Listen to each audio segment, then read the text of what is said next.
কোন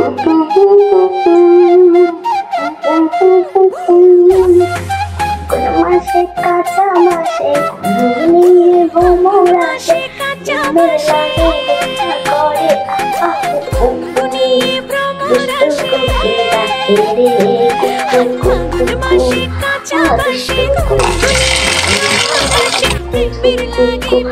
তো এবার দুষ্টু কুকুরের ডাকতে অনেকেই শুনলেন। তো এবার আমার সকাল থেকে দুপুর অব্দি কি কি কাজগুলো করলাম সেগুলো দেখে সকালে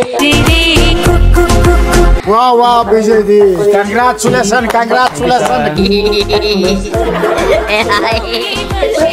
বলবেন আমি জানি না। তো নুডলস রান্না করে সবকিছু সকালে গুছিয়ে এখন আমি খাওয়া দাওয়া শেষ করে দুপুরে তারপরে রান্না বান্নার জন্য আর কি মাছ টাছ যা ছিল ওগুলো কাটার জন্য প্রস্তুতি তো এগুলো বসে আমার সবচেয়ে দেখেছিলেন।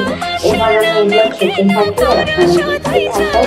আর সাথে আছে আমার ময়না টিয়া পাখি। এটা দেখুন, এ হচ্ছে একটা মানে ওমেন একটি মহিলা পাইজন আর আছে পুরুষ।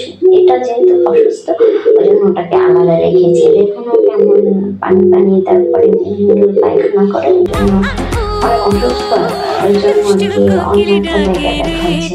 বাট খুব ভালো লাগে আমার পাইজনগুলো। কে কে পাইজন ভালোবাসেন অবশ্যই জানাবেন। তো আজকে আমি রান্নার জন্য ডাল নিয়ে নিয়েছিলাম, টক ডাল রান্না করবো। তো টক ডাল কে কে পছন্দ করো। আর হচ্ছে এখানে চিংড়ি মাছ আছে, বড় বড় চিংড়ি মাছ পাওয়া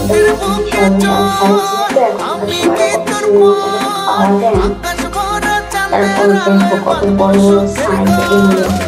তারপরে এগুলো আমি সুন্দর করে কেটে নিয়েছিলাম। ছবিগুলো দেখানো হয় এগুলো রাখার কোনো স্ট্যান্ড বা কিছু ছিলই না। তো এগুলো হচ্ছে ইলিশ মাছের বাজার। তো